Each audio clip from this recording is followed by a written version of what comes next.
Moving on, question number 2. If you had, this is from Hoboyd, with a picture of a fox. If you had to teach someone from the ground up to be good at FPS, how do you start and how do you ensure they take away the right lessons from every fight?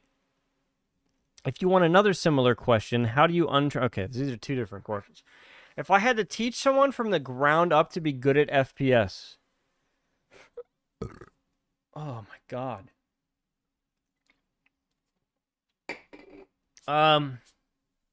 Man. This is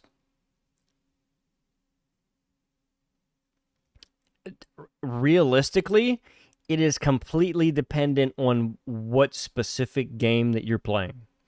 Because there are things that matter. There are things that matter in some FPS games that matter less in other FPS games, and vice versa. In general, I would say my big things have always been, have good enough aim, position really well, and have really good spatial awareness as to what's going on around you. And those all feed into each other, right?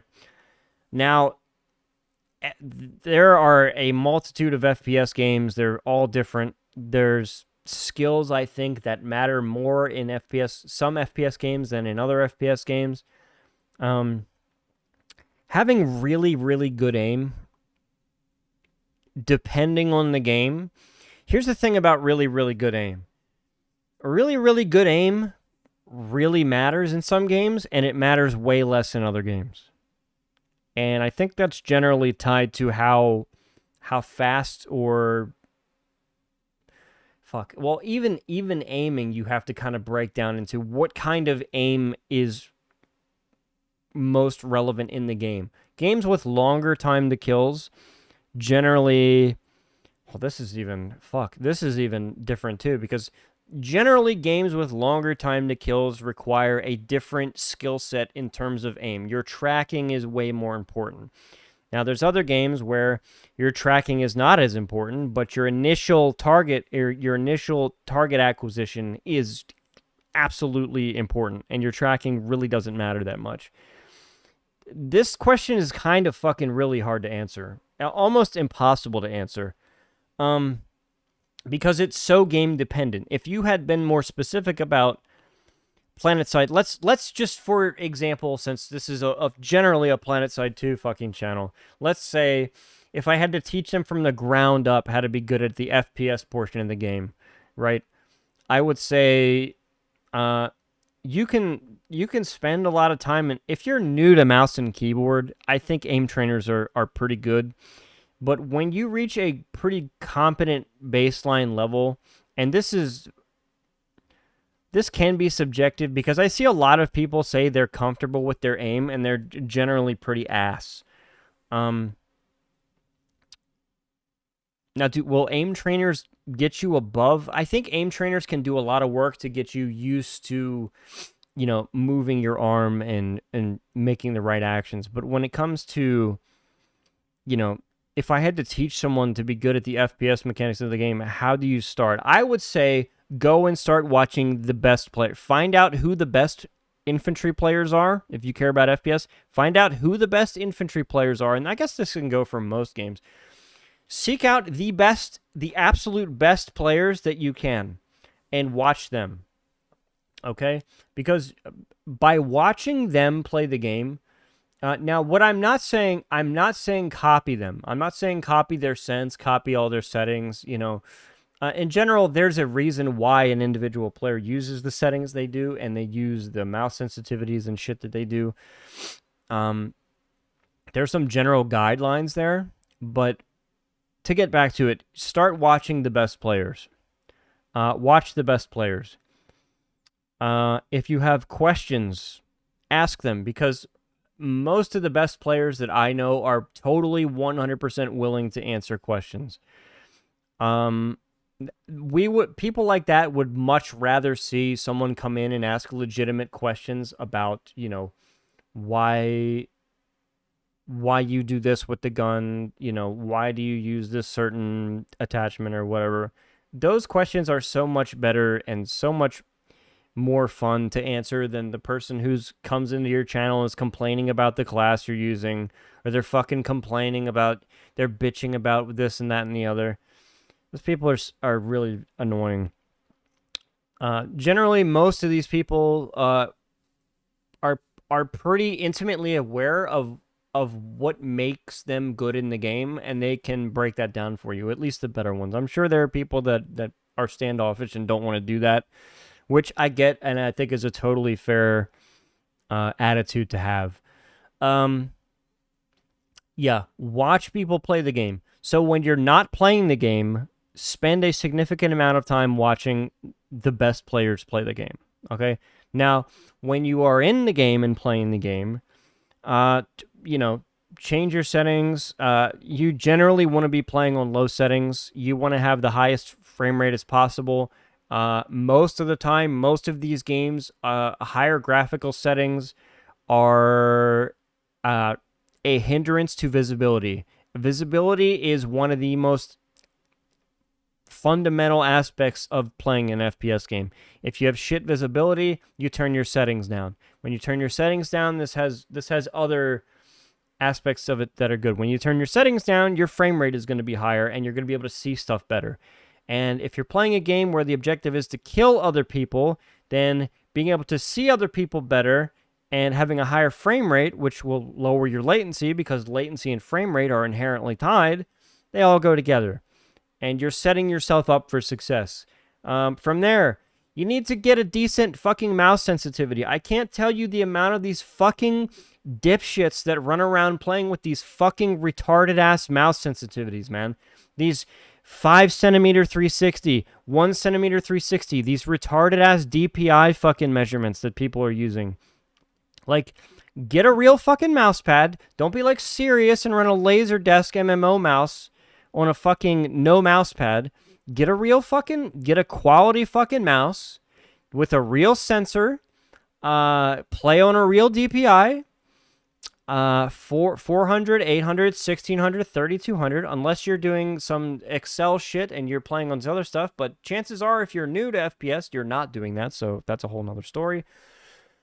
Yeah, get a real sensitivity. I can't stress this enough. A real sensitivity, not fucking this shitty ass. I would say play somewhere between 20 centimeter 360 and 45 to 50. Play somewhere in there. Start with that. Don't listen to these little spastic morons, because when you look at these little spastic morons that play with these fucking super fast sensitivities, it maybe it looks cool, or I guess it can be flashy, but ultimately most of these guys are going to have really inconsistent aim, especially inconsistent if it comes to tracking. Like, they can flick really fast, but they can't track worth a fuck. When they go to correct and make small micro adjustments, really, ultimately, it comes down to human physiology. If you want to make a micro adjustment, the wider and smaller you make your scale, the harder, or the smaller you make your scale, and the faster your sensitivity is, the smaller and smaller your movements have to be to make a small micro adjustment if you need to do it. Okay? Now, there are people that can do that. All right? There are people that can make extremely fast sensitivities work. You're probably not one of them. That's what I tell most people. You're probably not one of them. Okay? Maybe you get there someday, but generally, yeah, if all you're using to aim the entire time you play is with your wrist, there's a chance you might be a good player, but the vast majority of you guys, like, I go into so many streams of people playing FPS games, whether it be primarily either Battlefield or PlanetSide 2, and the people that have these tiny ass little mouse pads, and caveat there, not everybody has huge desk space. I have huge fucking desk space, okay? But I didn't always have that. But I also wasn't always a lower sensitivity player. So, Yeah. Uh, and then I watch them play, and I'm watching. They'll have like a mouse cam. I don't know why, because whatever. But when they do have a mouse cam, I watch them play, and I'm like, they're not even moving. Like, they're not even moving their hand, and they're playing the game and doing everything in the game. And then I watch them get in a gunfight, and I think I was watching some guy. I think he might have been on Jaeger like a couple months ago. I can immediately tell this guy's sensitivity is way too fast for him because every gunfight that he got in within 5 meters, so he's like 5 meters away from the guy in front of him. Every single time this guy would go to correct, so say you're getting in a gunfight, you're on the guy's head, he starts moving to the right. This guy, every time he would go to correct for the guy's head, he would overshoot the guy's head by, I don't know, 5 head lengths. Or in the distance, in the head model, it was like almost a fucking meter to the right. If the guy moved one step to the right and he went to track, he would overshoot the guy by a meter to the right. Okay. Same thing to the left, because some people have a right bias where they're better. Me personally, I'm way better at shooting people that are moving from my left to right. Like, for whatever reason, I don't know if it has to do with I'm right-handed and everything is over here on the right. And I'm so used to my sensitivity that someone is moving left to right and I got to be on them and track them or flick over to them. I'm going to hit. I am 99.99% confident I'm going to be on that fucking thing every single time. To the left, not so much. Definitely, I have a right side bias. Okay. But this guy has a no fucking side bias because when the guy moves to the left, his aim is, again, 3 to 5 meters beyond. Now, someone who actually cares about that stuff, like to me or to people that have played FPS games, the instant you see that in the first gunfight that you have, the instant you fucking see that, you're like, oh shit, something ain't right. Something's off. I gotta change something. Because what I'm doing with my hand or my arm, that's not the way I want to do stuff. That's wrong. That's not how aiming works. I ended up watching this guy for like 25 minutes to a half an hour. And it was every single gunfight.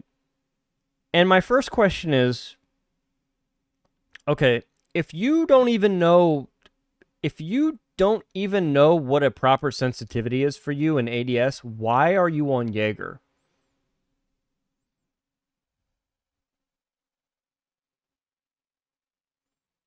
Because I get it. People think that, oh, I should go on Jaeger to practice my... No. Jaeger, playing against other competitive players is... The stuff that you're doing badly or wrong is something that you need to work on the live servers. Okay? Like, this is what I don't understand. Jaeger back in the day, at least for most of the people I played with, Jaeger was what you played on when you were a polished product. You didn't go on Jaeger to learn the basics of the game, really, because it's a really shitty environment to do that in. Okay? And I guess some could argue that the live environment is a shitty environment to do that in, but this is just a personal opinion. This guy's not really going to learn with someone who has such a basic fundamental problem with like just putting your reticle on a guy barely moving like left and right. You probably shouldn't be playing on Jaeger. It doesn't take playing on Jaeger to tell you that you have a fundamental problem. Like, do you guys get what I'm saying? Like, that's something that you discover right away. Like when you log into a game for the first time and you're setting up your settings, like I have mouse sensitivity and all this stuff, and I try to match my measured distance in one game to another game and blah blah blah. So I have a general feeling of, you know, how things are supposed to work. Now these people don't know any of that, but it's because I think to get back to your question, I know I'm going on these long tangents, but it's really fucking hard to teach people who are unwilling to learn. And most of these people don't have the first idea of where to start or what to do. And that's why my best advice there to start was watch the best players, ask the best players specific questions, not generalized questions. Yeah, man. How do you start and how do you ensure they take away the right lessons from every fight? That's different. That's different in every game. That can be different in a lot of scenarios. I don't want to feel like I'm copping out here, but these need to be specific. Like, how do I start and how do you ensure to take away the right lessons from every fight? There's so many different ways a fight can happen. There's so many different variables between what's going on. There are lessons that you're trying to learn. There are lessons that you're not necessarily trying to learn, but are being taught to you in general. Man, it's a really good question. But holy shit, it's so fucking multifaceted and deep that I could literally sit here for an hour answering this question. I've spent a lot of time already and I've gotten some of this stuff out of the way, but man, it's probably too much for the scope of the video, or this video in general. If you want another similar question, how do you untrain someone's previous bad habits? Realistically, you need somebody who's going to be on them and coach them. You need someone who's going to watch their gameplay. A big thing about all this too is if you're new and trying to learn, record your gameplay. That means you're going to have to get out there and adapt and learn some other skills outside of just playing the game. Like learn how to use OBS, learn how to use Shadowplay, learn how to use Relive, learn how to use this stuff, learn how to use pick a video editing software and learn how to use it. Kind of important eventually, because the skills you learn from that will help you go into other stuff. I would say record your gameplay, because I see a lot of threads on especially the PS2 Reddit. What am I doing wrong? I'm blah, blah, blah. I'm doing this, but I'm getting shit on. And you know what they never do? They never post gameplay. And there's always someone in the comments rightly saying, post some goddamn gameplay. There's nothing. I can't tell you from an anecdote. Well, actually, sometimes I can, because I know that if you're not posting gameplay and you're saying the things you are, I probably have a pretty good idea of what you're not doing. Even though you might think that you're doing something, but you're not, I can tell you that. Record your gameplay. Have someone who's not the same level as you. Find someone who's better than you. Find someone who you think is a lot better than you and have them look at your gameplay and critique it or break it down or do something like that. Giving your gameplay to someone who is exactly the same level as you, you can get a different viewpoint on certain things. Like someone might do something a little bit differently. But in general, the basics are all there. You want someone who's way better than you to look at your gameplay and critique it, because they're going to have the really hard-hitting stuff, and they're going to get to the basics that you're doing wrong right away. Because when a really good player, like if I'm a good player and I watch someone's gameplay who's not as good, there are things that I'm going to watch and be picking out, bam, bam, bam, bam, bam, bam, bam, and then I'm going to have things to talk about. Here's why you're doing this. And when you're that person watching the gameplay, you see something and you're like, oh, like there's like a physical reaction to some of the shit that some of you guys do when you play, that it's like, ew. Whereas if you give that gameplay to someone who's around your same skill level, they probably do the same fucking things. They're probably making the same fucking mistakes. Or they're making mistakes, but they're like in a different area, right? Yeah. That's a good one too. Record your gameplay. So what did I go over here? Get a fucking real mouse sensitivity. Lower your settings. More frames are better. All these don't listen to these fucking idiots who say you should always cap your frame rate so your computer doesn't blow up. What the fuck are you talking about? Shut up. Get a real mouse. Get a real mouse pad that goes along with fucking real sensitivities. Okay. Watch really good players. Watch them play the game. Ask them questions. Record your gameplay. Try to show your gameplay to people who are way better than you. And if they're any reasonable at all, they'll watch their gameplay and they'll give you genuine specific tips. Play the game. When I say watch people play a lot, I mean when you're not playing the game. You have to play a lot. Okay? That's important. Playing a lot, and even it doesn't really matter if you're learning bad habits early, like you mentioned in this. You have to play a specific amount to understand what the hell is going on in the game and to develop a game sense. Developing game sense only comes from playing the game a lot and being in different scenarios and being in different situations and reading, being used to enemy player movements and how people move and how to expect what people are going to do and, what engagement ranges are. One of the biggest problems I see new players in any game has is, can I die from here? And people have a really poor sense of where can I get shot from? That's when I go back to talking about how my spatial awareness is really good, where I'm really fucking super paranoid about where I can die from or where I can get shot from. And that has led over time to being hyper. People would say I'm like really super hyper aware of what's going on around me generally. Yeah, I could go on. This could be a fucking 4-hour video, honestly. Untraining someone's previous bad habits is just, you got to have, I would say have some kind of coach, whether it be a friend or something, who is going to hold you to stuff. Get a fucking progress report. Submit fucking video clips so I can fucking critique you and coach you on that. If you actually care about this stuff. Because if you don't actually care, you're not going to listen to me anyway, so whatever. All right. Enough of that one.